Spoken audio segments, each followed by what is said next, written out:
often get asked, how did I get started in the fire alarm business? And the long answer, I'd have to rewind back to the late 70s. When I was in high school, I was in electric class, and in electric class we had, at our desk, we had consoles where we could adjust voltage, amperage, power stat, terminals, all that good stuff. And it turns out all that stuff was branded by Edwards, and that stuck with me. Edwards owned sound, so it was just up the road from my house. So I for sure wanted to work for Edwards. But Edwards, it's like Ontario Hydro. They don't just hire anybody. You have to know someone. But nevertheless, I did put my name in, and they told me that after college, they would consider my application at that point. So I went to college. Yeah, it's hard to believe. Almost 40 years ago, I graduated. I was a national student here at RCC. It's good to see it's still around. One thing I really like about this school is that they let me wear a mask, so I feel safe. I went to Georgian College, and I also went to RCC. I worked for Canada Packers all through high school, and when I graduated electronics in Toronto, I got a job with Philips Electronics, and we used to manufacture computers for IBM, DEC, Apple, mostly just the monitors. We also made quartz crystals, navigation equipment, and this is all out in Scarborough.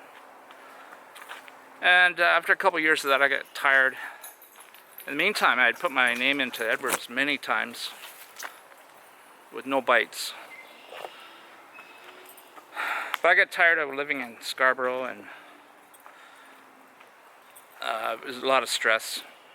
So I moved back to Hanover, where I got a job as a TV technician.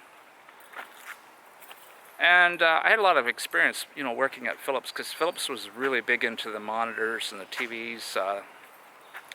Even though it was a dying technology, everything was going offshore, we did quite a bit out there. So,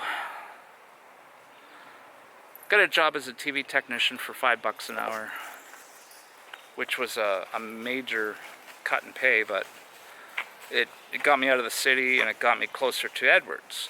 And as a TV technician, you might think, it's pretty hard to fix TVs. And yeah, it can be, but most TVs are damaged due to lightning, I found. And those TVs were not that hard to fix.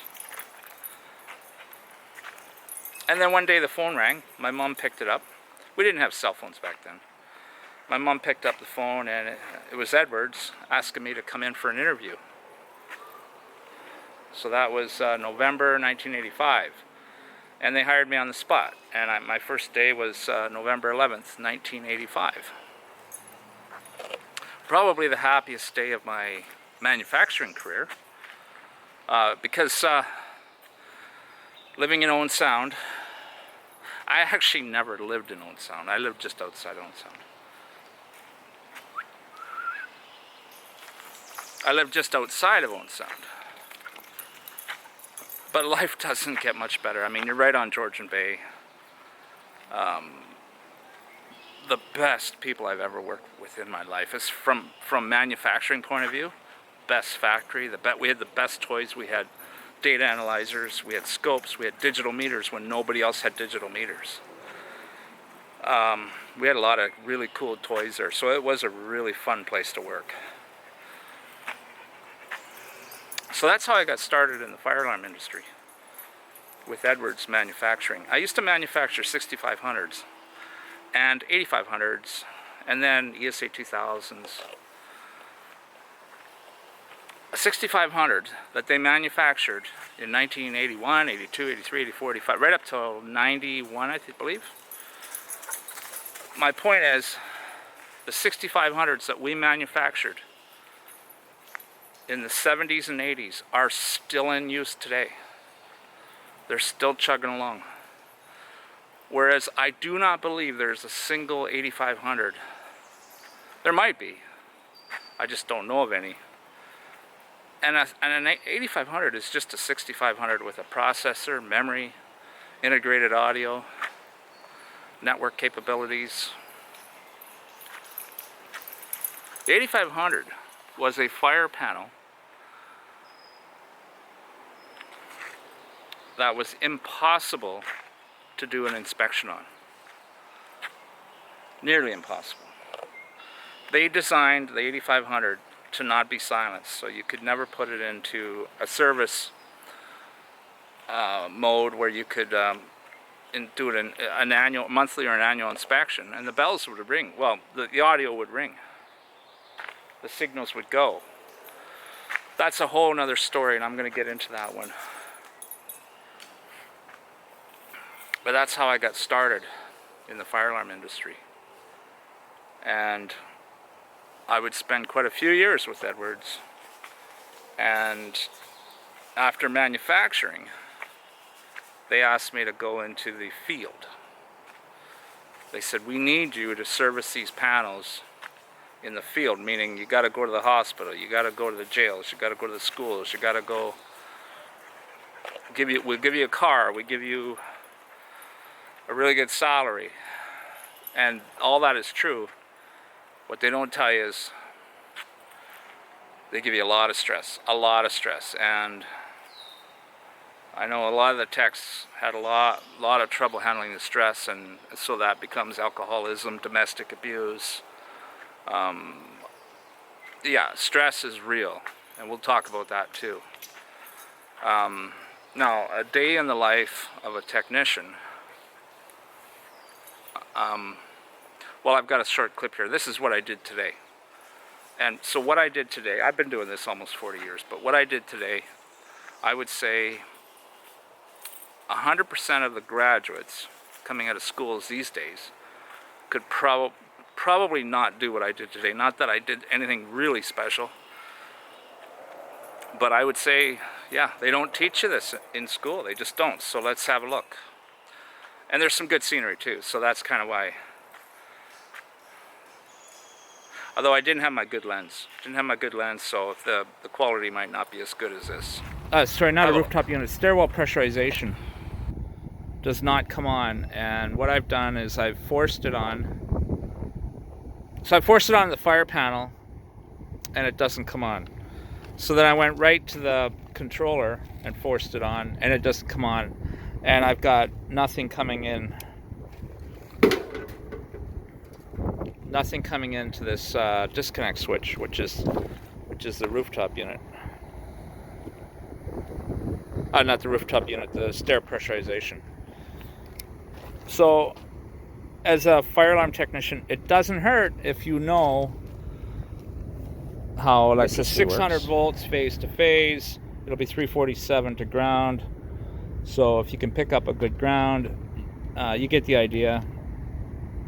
Really, you shouldn't really use this meter, but it is rated at 1,000 volts. Have I measured 347 with this? Yes. I generally use my good meter for that, but the leads are broken. So, and of course, nothing's open. You can't even get materials right now. Not till Friday.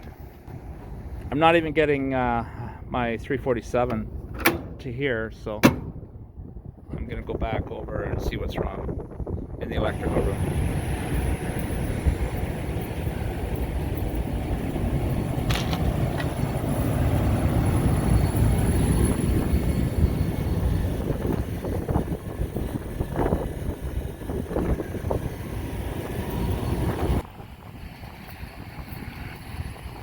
Yeah, sometimes we've got to work up here in the winter time, and it's not much fun.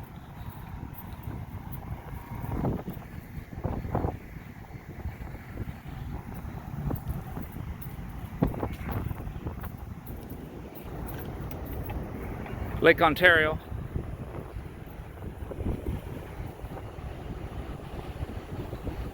On some days you can actually see Niagara Falls when it's not too hazy. On one day when they had the plane crash, 3407 went down in Clarence. I was working just over here. That's back in 2008, and yeah, you could see the smoke. And just the other day, there was a fire in Buffalo, and you could see the smoke from here.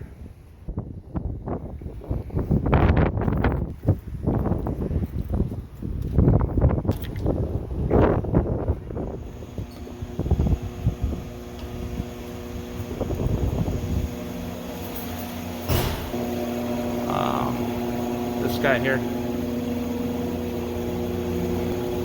Breakers are all turned on, so I'm not sure what's going on. I'm going to open up this box and see if I can figure out what's going on.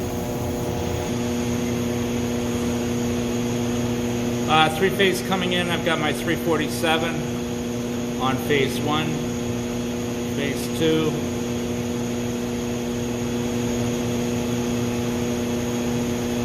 phase 3, but there's nothing coming out. Our listening audience, there are enough parents who have been through these kinds of experiences to qualify as an aggrieved class? That's actually a legal question, and I think we're absolutely looking at that. We've got a couple of hundred parents that have already signed up, and the numbers are going up every day. Class actions, the problem with those, Tom, is that they take a while to get them certified, and they can be dragged out for many months. And we don't have many months, because I know the governor's already made a pronouncement, which was ridiculous, that he's going to require he doesn't even know what the conditions are going to be like the next week, but to say for next September, who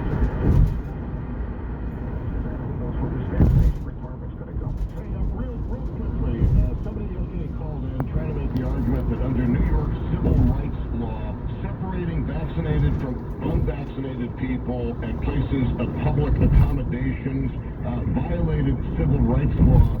And what I said was that my suspicion was civil rights law would not be applicable because people who aren't vaccinated do not constitute a protected class. What is the answer? Yeah, I think you're more close to the truth than whoever made that argument. There's certainly that is not a protected class, like race, creed, sex, national origin, that kind of stuff.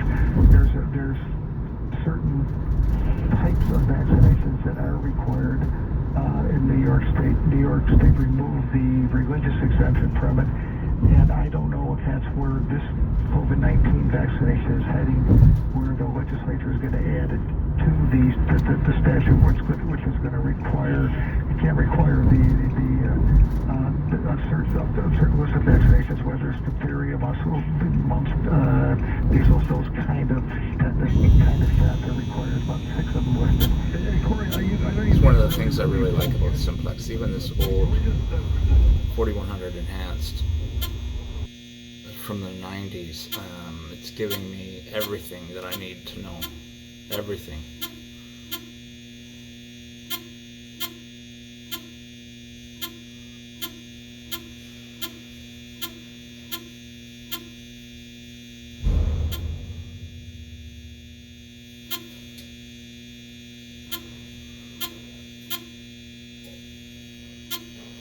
Look at that, peak current use 4.23 amps.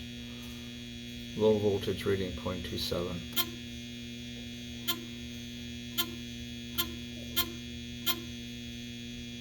Power supply monitor. So that's the problem right there, power supply monitors. Alright, I went through all that hassle, and then I disconnected the batteries, disconnected the AC. I gave it about 3 minutes to cool off, and it came up clear. But we're gonna do a fire alarm just to make sure it works.